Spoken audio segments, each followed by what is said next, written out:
Hey guys, this is McRae, and this is how to get promoted super fast if you are an employee at any level.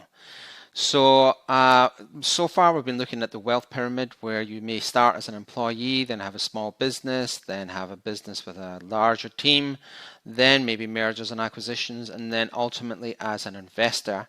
Now, most of the time we're going to spend in the small business with a team, mergers and acquisitions, and investors, and I'll work through how you can build each of those.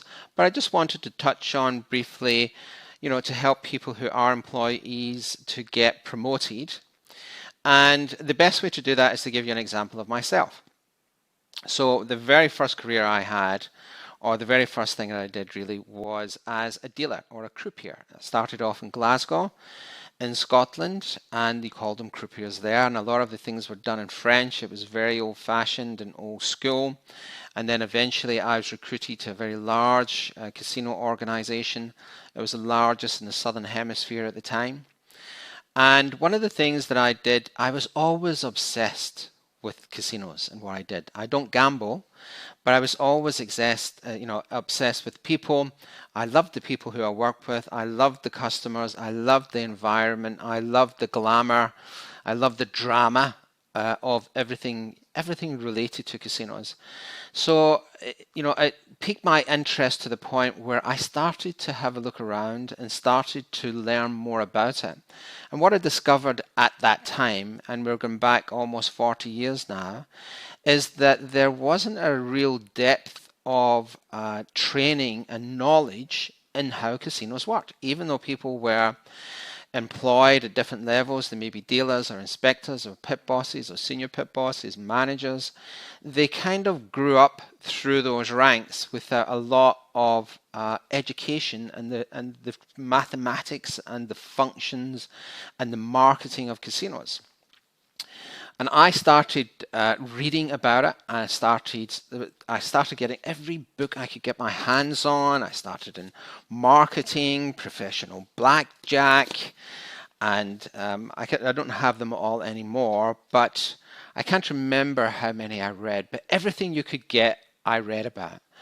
And one of the first ones I had was a book by a guy called Edward Thorpe called Beat the Dealer. It became one of the best-selling books on car counting ever written. But at the time, very few people knew how to car count. I mean, everybody has heard of it now. Everybody, has seen a movie with people who car count. But going back then, I would say 99% of people in casinos and gamblers hadn't heard of this book and didn't know how to do it.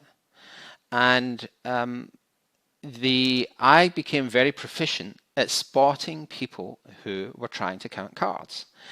And there weren't that many people back in those days. It wasn't like today where everybody who plays cards is aware of it. Then it may be once a week, 2 or 3 times a month, you would see somebody who was trying to apply a car counting strategy. And then one day, Edward Thorpe actually walked into our casino. And the book that I had, I can't remember if this has got this picture on the back, but there was a picture of him and I recognized him. And I told the manager, and we banned him from playing. But I sat and had a conversation with him. I was fascinated with him and how he had come up with this, and some of the strategies that he was trying to employ in casinos. But one of the great things was in the course of that, I knew everything about the casino. I knew I could build you a blackjack table. I knew how to lay the vase on the table. I knew how chips were made. I knew how the cash desk ran. I knew how they cleaned the bathrooms. I knew how they organized their staff. I knew the mathematics of every game. And no one else at that time really had that breadth of knowledge. And I became the youngest person to ever achieve all of the positions in that company. I was a senior pit boss, the youngest that company had ever had. And the next nearest person to me was 10 years ahead of me. And it's because I was fascinated by it.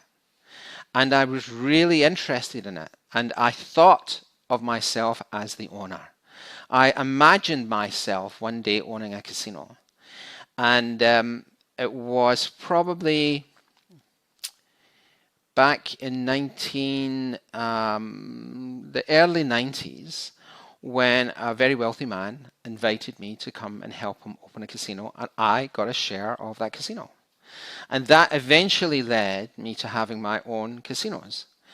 And these were small casinos. They were not big casinos by any stretch of the imaginations. Very small. But I was 100% confident that I knew every aspect of that business. So when I transitioned to owning my own casinos, I had no fear at all because I knew it. And it's the same with a lot of different things that I've done. After the casinos, I was a derivative trader for a while. And I bought every book.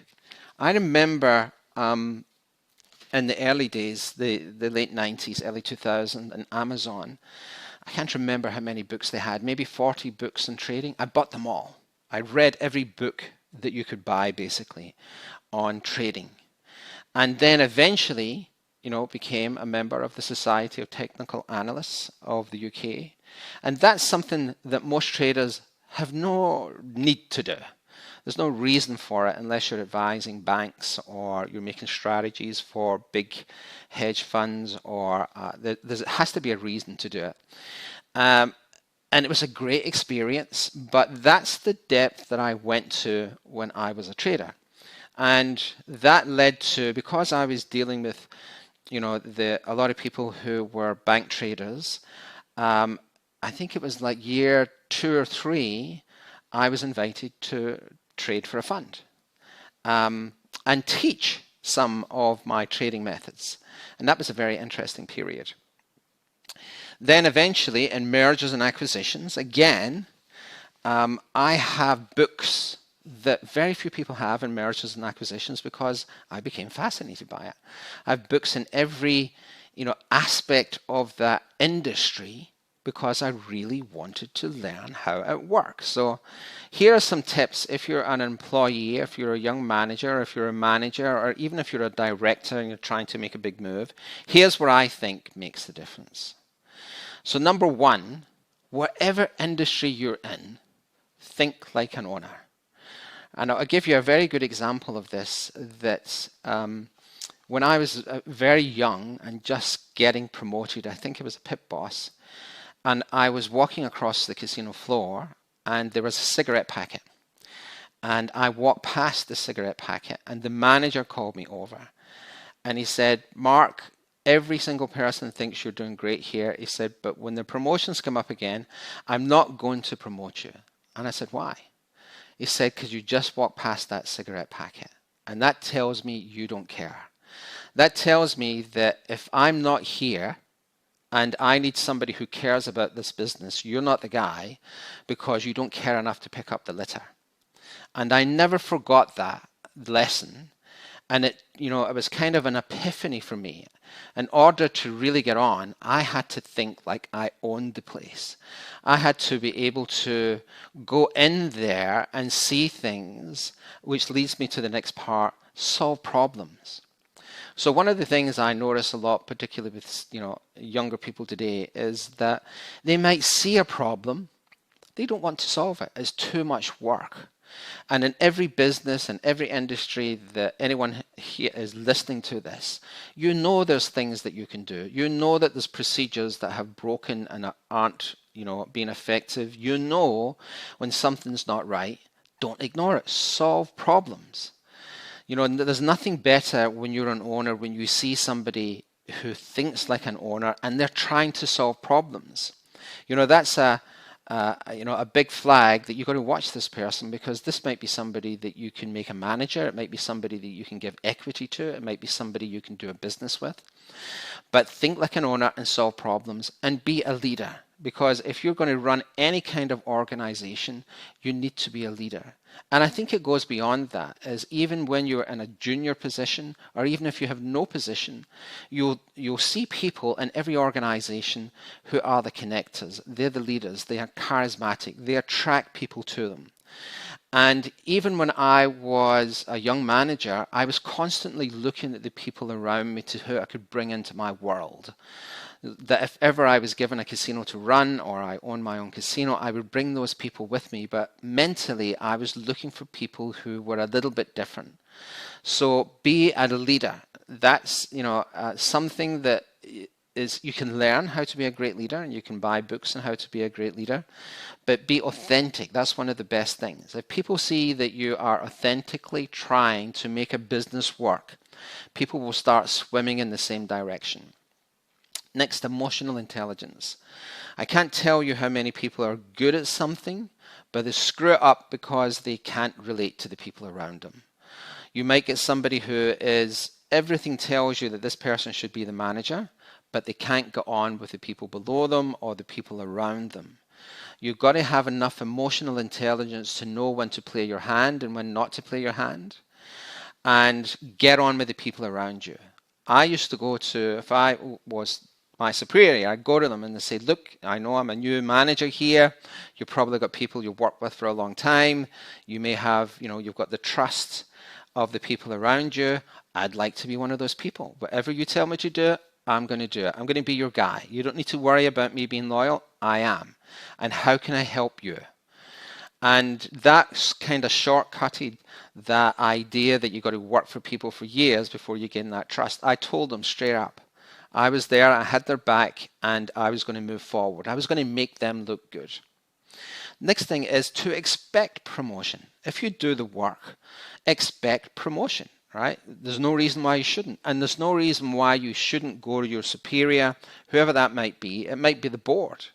It might be the CEO. It might be a director, a manager, or whoever. If you've done the work and you know you've done the work and somebody is promoted outside of that, you should go talk to them.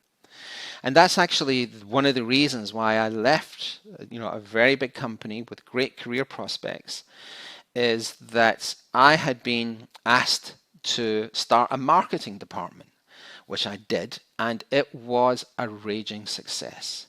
Because back in the day, you would open a casino, there was no marketing. People just came. There was such an unusual event that every casino that opened did well. Now it's extremely competitive. Back then, they were just beginning to feel the pinch and looking at marketing. I created an entire marketing program that exceeded everybody's expectations. And then they brought in an expert from another country who had a marketing degree, who failed miserably, but the expectation was, we've done the proof of concept, we know it works, now let's bring in an expert. And I realized then I'm in the wrong place. And that's one of the reasons why I left. But expect promotion. And tying all of that together, I think, is work harder than anybody else. People notice. If you're the guy who solves a problem, if you know there's a problem, the manager, your staff, the people around you will come to you for a solution.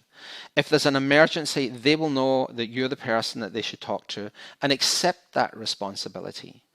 The only responsibility, the more responsibility you take gives you more freedom. I know it sounds counterintuitive, but if you take the responsibility for everything else, you actually have more freedom.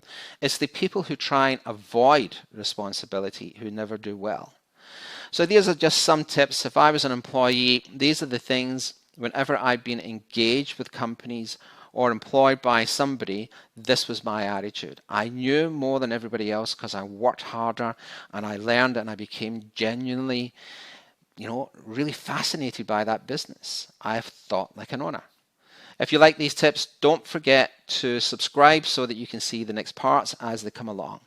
Thanks for listening.